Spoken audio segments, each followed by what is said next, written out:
ସକାଳୁ ସକାଳୁ ଦିନେ ଚାଷୀ ଭାଇ ହଠାତ୍ ଉଠି ବିଲକୁ ଯିବା ପାଇଁ ନିଷ୍ପତ୍ତି ନେଲା। ବିଲକୁ ଯେତେବେଳେ ଗଲା, ବିଲରେ ପଶିବା ପାଇଁ ରାସ୍ତାରେ ଯାଉଛି।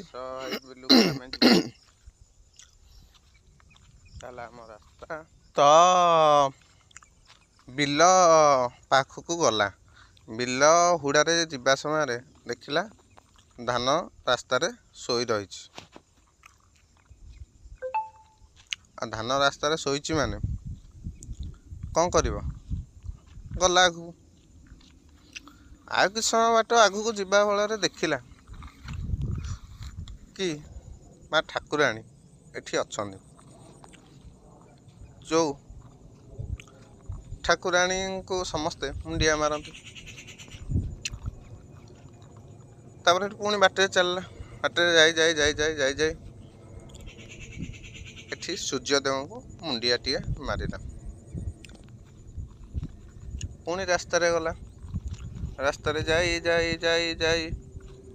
ଯାଉଛି। ଗୋଟେ କଥା ମନରେ ଗୋଟେ ଭାବିଲା। କ'ଣ ନା, ଚାଷୀ ଭାଇ ଯେଉଁ ଚାଷ କରେ ସମସ୍ତେ ଖାଆନ୍ତି, ପିଅନ୍ତି, ରୁହନ୍ତି। ଆଉ ଏମିତି ବହୁତ କଥା। ଆଉ ଚାଷୀ ଭାଇ କିନ୍ତୁ ଆଧାର ସମସ୍ତଙ୍କୁ ଯୋଗାଏ। ନିଜେ ପଛେ ଭଲ ପିନ୍ଧେ ନ ପିନ୍ଧେ, କିନ୍ତୁ